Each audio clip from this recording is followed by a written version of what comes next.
تحریک د یو عظیم قومي ملي مبارز د یو عظیم مؤرخ مضمون نگار محقق جنازه کو ټول د باجوړ ولس نن افسردا خپای پریشان ده او د باجوړ په عظیم سانحاتو کې دا سانحه شامل ده مولانا صاحب د امن علم بردارو او خو شو چې د امن په خبره باندې شهید شو نن چې د لوی جنازه ده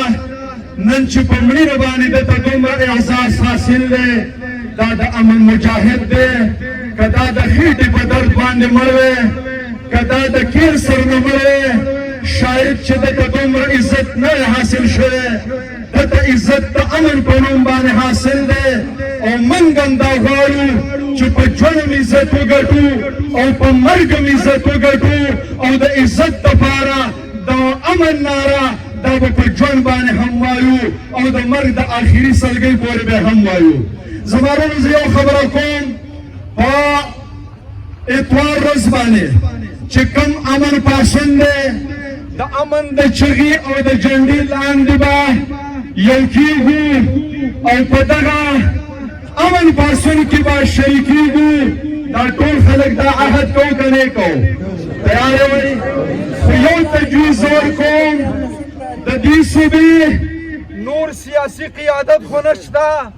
خو چونکې د ان پی سیاسي قیادت هغه دلته کې موجود دی په دې حوالې سره زه یو خبره کومه چې درنې به هم کوو احتجاجونه به هم کوو خو د دې مسلې یو حل دی او په دې راسره اتفاق وکړئ هغه حل دا دی چې دا پښتانه خطه او پښتون قوم دا خو یتیم نه دی د دې خو 12 پښتانه لیډران دي که نه دي زما دغه لیډران دا د نن یو شي او اسلام آباد ته دې کیني او د دې صوبې جنګ دې لړاو کړي د امن خبره دې وکړي د وسایلو خبره دې وکړي د حقوقو خبره دې وکړي که امن رانغی زه به درته دا ګیره کل کم خو د دې صوبې پښتون قیادت دې یو شي که بل څوک آغاز نه کوي او زما اواز نه اوري د ان پي قیادت ناست دی تاسو مخکې شئ او دا د پښتون قیادت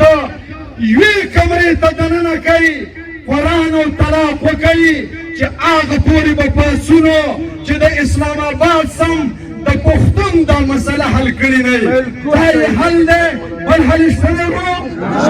دا مطالبه من کوو که نه کوو څو پورې چې دی یو شوي نه دي